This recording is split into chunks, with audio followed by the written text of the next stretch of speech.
Fala, gurizada, tranquilidade. Então, no vídeo de hoje nós vamos falar sobre 10 técnicas de estudo. Talvez você conheça alguma delas, talvez não, talvez aplique, talvez não. São 5 técnicas de baixa efetividade, 3 técnicas de moderada efetividade e 2 técnicas de alta efetividade. Então, bora lá. A primeira delas é a técnica de grifar os textos, né? Acho que todo mundo utiliza essa técnica no dia a dia para estudar. Né? Tipo, é muito fácil, ó. Tipo, nível fácil de técnica, ó. Tipo assim, né? Beleza? Vai lá marcando as palavras mais importantes. O que não pode acontecer é, tipo, tu pegar o marca-texto e grifar toda a página, né? Tipo, praticamente pintar a página de marca-texto. Vai dizer, tu já fez isso, né? Eu sei que tu já fez isso. Quem nunca, né? A segunda técnica que eu vou falar pra vocês é a técnica de reler textos. Acho que também todo mundo utiliza essa técnica. Ou já utilizou bastante. Eu, pelo menos, utilizava muito no ensino médio. Eu sempre estudei de véspera para a prova, então eu usava muito essa técnica, tipo, de ficar relendo e relendo várias vezes o texto.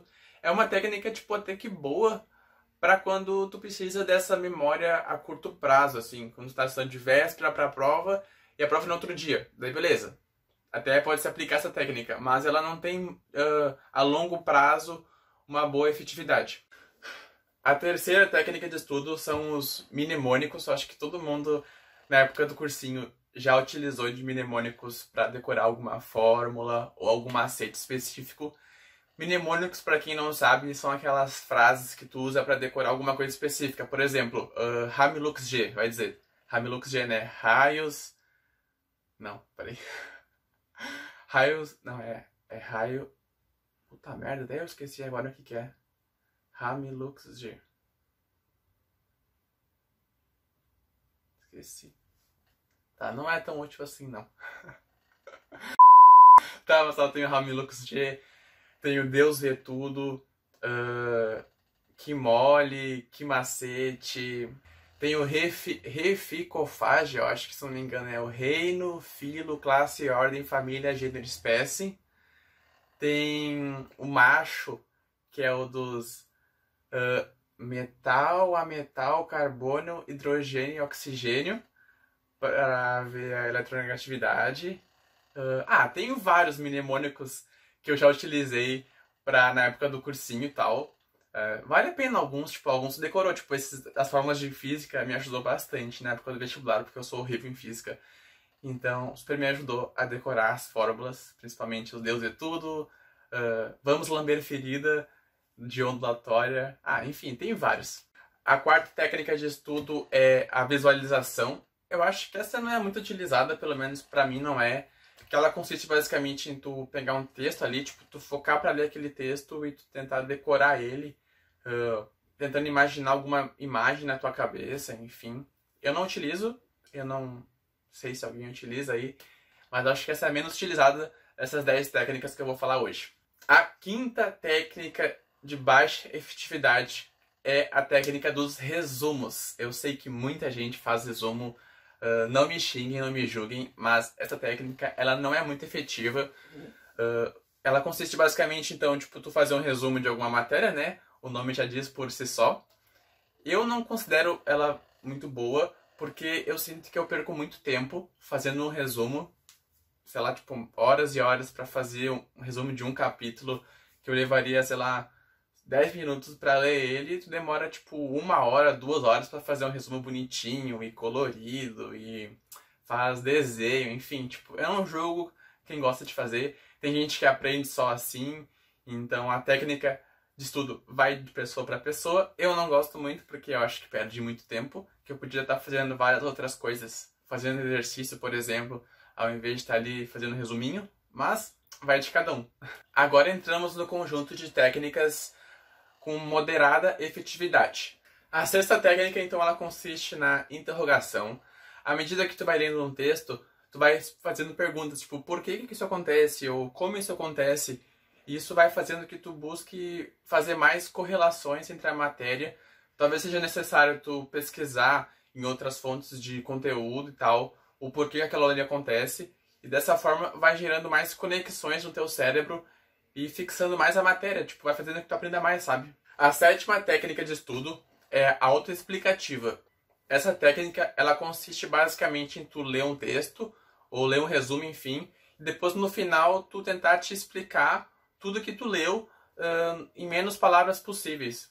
Ela se aplica muito, assim, é muito fácil de relacionar quando tu está ensinando para outra pessoa, né? E ao mesmo tempo tu está aprendendo de forma inconsciente, sabe? Ajuda bastante a memorizar. A oitava técnica... A oitava... A oitava técnica de estudo de efetividade moderada que eu quero falar é a técnica de estudo intercalado. Ela consiste basicamente em tu pegar uma tarde de estudo e dividir ela em duas matérias. Por exemplo, vou estudar biologia 1 hora e depois 1 hora de português. Depois biologia, depois português. Ou só, tipo, biologia e português, uma vez só, né? Essa técnica ela é muito boa. Eu usei muito ela na época do cursinho, porque eu percebia que eu não conseguia ficar muito focado, tipo, a tarde inteira estudando biologia ou a tarde inteira só estudando matemática. Se eu intercalava uma matéria, por exemplo, de exatas e uma de humanas na mesma tarde, eu conseguia render muito mais nas duas do que ficar só numa matéria de exatas a tarde inteira. Eu também utilizei essa técnica lá na hora do Enem, porque como o Enem é uma prova muito longa, eu tenho muita dificuldade com prova longa. Eu não gostava de fazer a prova do Enem e eu ficava cansado muito rápido na prova do Enem. Então eu utilizava essa técnica da seguinte forma: eu fazia, tipo, por exemplo, 15 questões de exatas, depois 15 questões de humanas, 15 questões de exatas e 15 questões de humanas. Eu senti que eu fui muito mais rápido, eu fiz a prova muito mais rápido, me sobrou tempo até no final, do que geralmente não sobrava, e aí eu conseguia, tipo, revisar as questões que eu pulava. Enfim, ela é técnica, eu acho muito boa e muito válida para quem tá fazendo cursinho e tal, e tem muito conteúdo para estudar. E agora, o conjunto de técnicas de alta efetividade. Elas são duas, então, é o teste prático e a prática distribuída. A nona técnica de estudo é a técnica do estudo prático. Tá, essa de longe é a que eu mais utilizo. Pelo menos é a que eu mais utilizei na época do cursinho. Porque, tipo, muita galera fica presa só na matéria, tipo, só na parte de leitura da matéria, e esquece muitas vezes de fazer a questão e tal. Mas o principal, a chave que vai fazer, tipo, tu entender a matéria é tu fazer as questões. Porque, tipo, a matéria, assim, ó, com uma leitura, assim, tu já entende a matéria. O que vai fazer tu estudar mais ainda a matéria, fixar mais ainda, são as questões e as diferentes situações que a questão te apresenta. Por exemplo, a questão de física, tu estuda uma fórmula ali, mas na questão ela vai te apresentar diversas maneiras de tu aplicar aquela fórmula. Então é desse jeito que tu vai aprender muito mais, vai fixar muito mais a matéria. A 10ª técnica de estudo é a prática distribuída. Ela, eu acho que é o método mais longo e mais efetivo, mas o que consiste essa técnica? Essa técnica ela consiste basicamente em tu pegar uma matéria e tu distribuir ao longo do tempo que tu tem que estudar ela, sei lá, para uma prova, por exemplo. Tu tem 1 semana para estudar essa matéria. Então tu vai estudar um pouquinho cada dia, até chegar o dia da prova. Dessa forma, ajuda na memorização muito mais. Tu chega lá no dia da prova sabendo muito mais do que se estudasse só, tipo, na véspera. E, além disso, ela ajuda na memorização a longo prazo, né? Tipo, tu não vai aprender tudo só até a prova e depois tu vai esquecer. Ela ajuda tu a lembrar por mais tempo da matéria. O vídeo fica por aqui hoje. Eu espero que tenham gostado do vídeo. Não deixe de se inscrever no canal. Comente aí embaixo qual técnica você utiliza mais, qual você não conhecia, qual você tá louco para aplicar ela.